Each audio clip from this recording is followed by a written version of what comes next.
अब हमें यहाँ पर इंटीग्रेट करना है साइन क्यूब 2x+1 को। क्वेश्चन दिखने में जितना इजी लग रहा है ना उतना इजी है नहीं, और ये आपका मैक्सिमम मार्क्स वाले क्वेश्चन में ये क्वेश्चन आपको वहाँ पे मिलेगा। तो सबसे पहले आप यहाँ पे देखो साइन क्यूब है, क्यूब का मतलब हमें यहाँ पे साइन की पावर 3 है, तो साइन की पावर 3 है, इसको सॉल्व करने के लिए कोई डायरेक्ट इंटीग्रेशन का फॉर्मूला नहीं है जब तक कि साइन कहीं पर बिना पावर के ना आ जाए। तो देखो 11th क्लास में हमने साइन 3 थीटा का फॉर्मूला पढ़ा था जिसमें क्यूब वाली टर्म आती है, सिर्फ एक वही फॉर्मूला जिसमें क्यूब वाली टर्म आती है। तो उस फॉर्मूले की हेल्प लेकर के हम यहाँ से क्यूब को हटा सकते हैं, तो क्यूब हटेगा तभी हमारा यहाँ पर काम होगा। ओके ये मैंने फॉर्मूला लिख दिया क्योंकि यहाँ पे sign 2x+1 sign 2x+1 sign 2x+1 3 बार है, कैसे इसको इंटीग्रेट करें, नहीं कर सकते ना।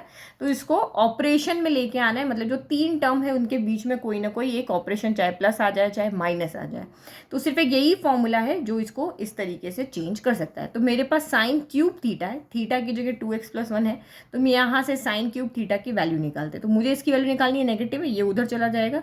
तो ये आपका हो गया sine cube theta equal to, फिर ये तो आपका 3 साइन थीटा तो यहीं था, तो ये 3 साइन थीटा यहीं था, ये इधर आएगा तो माइनस का साइन 3 थीटा, और इसके साथ ये जो यहाँ 4 था वो यहाँ पे नीचे आ जाएगा। तो हम यहाँ पे क्या करेंगे कि इसकी जगह पे, ये थीटा की जगह पे 2x+1 रखना है और ये वाली वैल्यू को हम रखते हैं।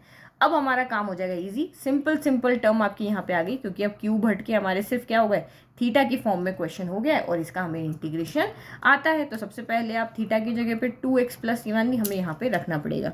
तो ये हो गया integration of sine cube 2x+1 dx equal to, हम यहाँ पे क्या करते हैं, इंटीग्रेशन ऑफ, इसकी जगह पे ये रख देते हैं 3 sine 2x+1 minus sine 3 into 2x+1 divided by 4, और ये आपका यहाँ पर हो गया dx। इसका इंटीग्रेशन आता है, नहीं आता भाई, हमको तो नहीं आता ना, हमने सीखा है इसका इंटीग्रेशन, इसका तो हमें आता है। तो ये तो सिंपल टर्म है, इंटीग्रेशन ऑफ साइन थीटा क्या होता है, integration of sine theta minus cos theta होता है, तो वो हम कर लेंगे।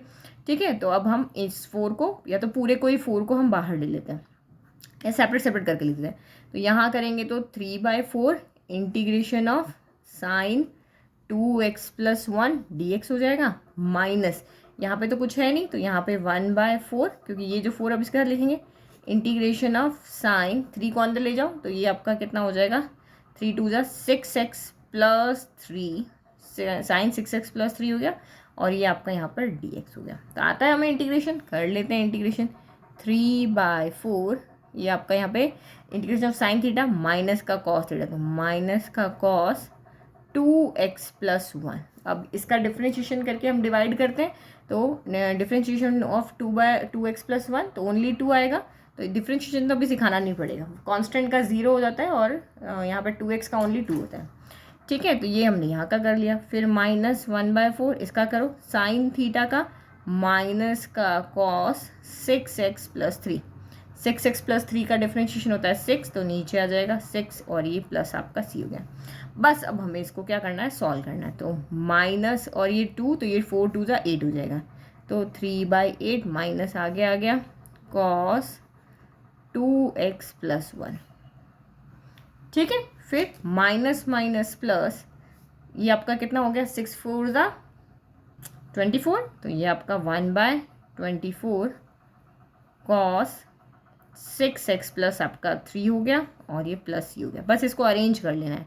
अब बुक के पीछे जो आंसर दिया हुआ है ना वो और इसको आगे सॉल्व करके दिया। अब सॉल्व कैसे किया, उन्होंने यहाँ पे 3 कॉमन ले लिया और इसको cos 3 थीटा का फॉर्मूला लगा करके सॉल्व किया। बट हमें जरूरी नहीं बुक का आंसर दें, हमें सिर्फ इंटीग्रेट करके दिखाना था। हमारा इंटीग्रेशन यहीं तक बन रहा है, तो यही हमारा फाइनल आंसर है। तो बस इसको इस तरीके से अरेंज कर दो, 1/24 cos 6x + 3, माइनस का साइन हम आगे नहीं देते हैं इसलिए उसको बीच में ले आते हैं। तो उन्होंने यहाँ पे cos 3 थीटा का फॉर्मूला लगाया, इसको और सॉल्व किया, तब वो आंसर दिया। तो आंसर जरूरी नहीं कि आपका कॉपी हो, कि जो बुक में आंसर दिया है वही आंसर है, बस आपको इंटीग्रेट करके दिखाना है। तो ये हमारा इंटीग्रेशन यहाँ पे हो गया, तो ये हमारा इंपॉर्टेंट क्वेश्चन सॉल्व हो गया।